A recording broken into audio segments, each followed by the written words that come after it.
Hi, Eileen. I've got a. Hi, Robert. Hey, how you doing? I Good. How are you? good. I've got I've got a question for you that's not even my question. This is a question that a student of mine asked, and Oh, yeah, so you're going to answer it. You ready? okay, I am. You want to put the student on the phone? No, the student's not here right now, but Okay. what she was wondering about. Student's absent. The Okay. student is absent. Okay. She mentioned a book. I think it's called Conscious Eating. Are you Well, familiar with that? no, there's a book of that title. Yeah. I was thinking of writing an article of that title. Well, write the I guess I article better change then. the title. Well, there's a book called Conscious Eating, and I haven't read it, but I think she had read parts of it, and she said that she thought that, maybe the Alexander technique has some bearing on this topic. I mean, after all, we do claim, and rightly so, to help people to do whatever it is they do better. And certainly something a lot of people spend a fair amount of time doing is eating. So, what do you think um, the technique offers to someone who actually consumes food? As opposed to those who don't. Uh, Exactly. yes, as opposed to non-breathing objects. I think really with non-breathing objects, I would say it offers a little We're to weak with nothing to rocks. the We're test of really the weak with person. rocks. That's a heavy subject. Okay. It is. Um,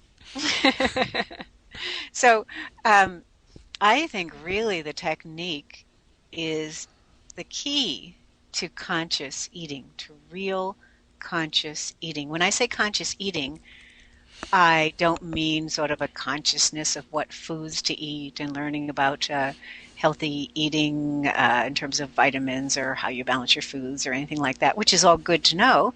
Absolutely, and I recommend it.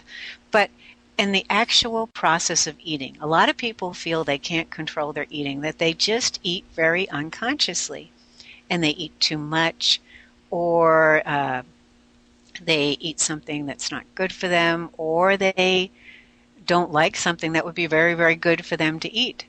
So I think with the technique, what happens is that you become so aware of when you're adding extra tension and when you lose presence, when you lose kind of awakeness, awareness, when you lose that, that you start noticing when you're eating, boy, I am just oblivious to this, what I'm doing when I'm eating. I'm not present. And then you start doing the process of the technique where your head delicately leads away from your body and your body follows that, or your neck releases, your head goes forward and up, your back lengthens and widens, or you cancel a certain habit, all those different aspects of the technique. You use those and you become pretty aware of the habitual movements of eating and how you might be habitually tightening your jaw, tightening your neck, how you might be putting a certain pressure in to dull out your sense of the food. Because a lot of times, even with food we really like, we put a lot of extra pressure and tightening in that gets us to really dull out the current taste of the food. And that happens, it's a very useful thing to notice with things like people who eat a lot of sugary things and would wish to not eat so many sugary things. That once they really start noticing that they're tightening their neck, compressing their head into their body, and doing these habits that they have no sense of, that they're dulling out, basically, or putting a compression in to block some of their sensations and senses, that when they change that, all of a sudden they eat some sugar and they think, this really tastes like sugar.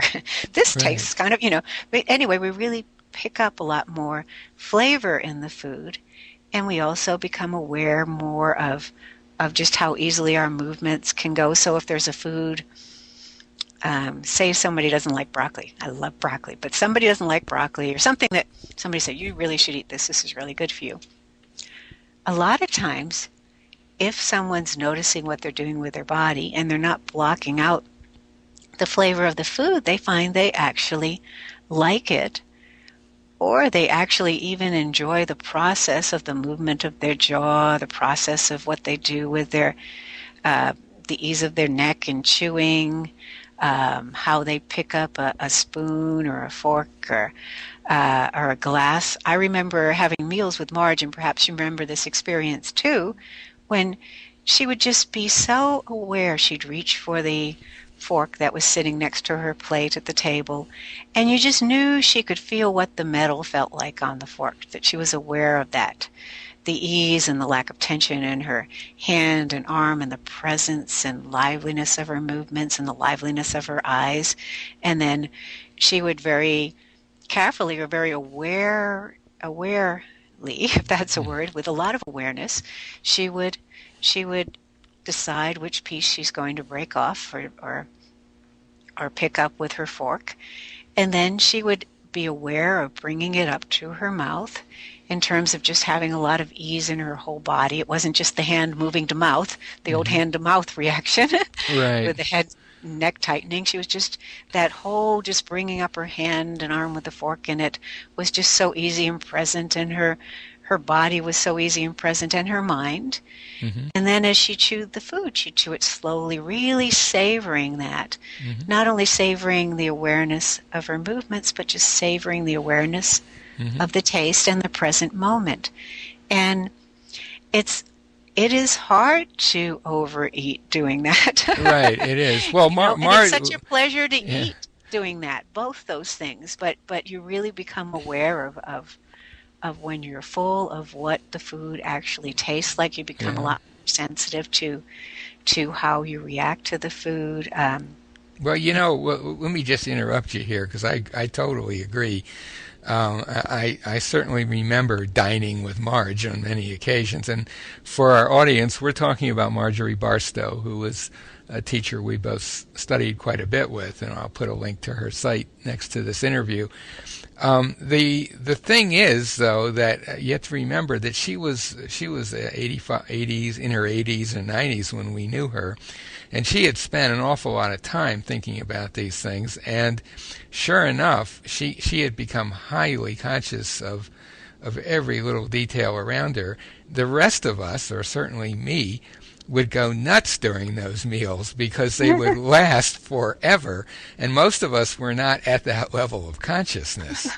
And but what I really want to get to, though, is that for someone listening to this, it doesn't mean that the Alexander technique is going to make you sort of the most unusual eater on the block in terms of your neighbors, but that you may begin to notice some tension patterns, as you said, that go along with eating. In my own case, the most dramatic one that I noticed, and it was after quite a few years of being an Alexander teacher, so it's a little embarrassing to say, but that I really tend to tighten my jaw, and particularly on one side. And that once you start to notice stuff like that, then, as you say, it really it becomes a little impossible to eat mindlessly, because you are actually paying attention to a relevant factor in your eating. In this case, my jaw. Someone else might be putting a lot of neck tension. A lot of people tend to, if you watch them eat, when the fork or the spoon comes near the mouth, instead of letting it continue its merry way, there's a tendency to kind of push. People have a tendency often to push their head in towards the spoon, and that usually involves a lot of neck tension that gets in the way of the food going down through the neck, for that matter. So that's the kind of thing you would start to notice pretty easily, and when you stop doing that, you're not so likely to just be grabbing at food without thinking about it. It's another way of saying some of the same things you did. Yeah, nicely put, though. Really nicely put. Yeah, and there's a good example with the jaw. Some little thing like that, you just start noticing it, and you become aware of it, and there you are. You're aware, and you're aware of what you're doing. So it's a wonderful thing for conscious eating, for people who want to eat in a way that's better or healthier for them. Hey, if you want to lose weight without being on a diet, this is the way to go. I remember, just a short thing on this, I remember in my training many years ago, Vogue magazine came out with an article on the front page that said, "Look 10 pounds thinner in 10 minutes." And it turned out it was about the Alexander technique. Wow. And so I thought, oh, this is it. The technique's going to be really popular from now on. Right. because it's true. People look lighter, a little bit thinner. I mean, not like really like they lost Yeah. size, but they really just look like they lost weight, like they lost heaviness. Anyway, it never did catch on with that. Didn't catch on. And I had a somewhat similar. I had an experience with a magazine called In Style, I believe. Is that the name? Do you know that one? I've heard of It's a it. woman's. I think it's basically a woman's magazine, and they were doing a little piece on. Were you looking for some new hairstyles? No, no, believe me, no one was looking for new hairstyles. But they called me, and they wanted to. They were doing a piece on how to look good when you're naked. And the question, yeah, right. And And they called you. and they called me. Can you believe that? They called me. And actually, the person who wrote the article, I mean, she did a really good job. I mean, she really got quite a bit of what I tried to get across to her. She didn't have a lot of space, it's just a couple of paragraphs, but so we both had that kind of experience, and yet the technique hasn't totally caught on yet, has it? No, but that's great that you Yeah. wrote that article. I I didn't didn't know that. write it. I didn't write it. I was the consultant. Anyway, let's end this conversation. I think we've covered the topic, don't you think? I think so. All right.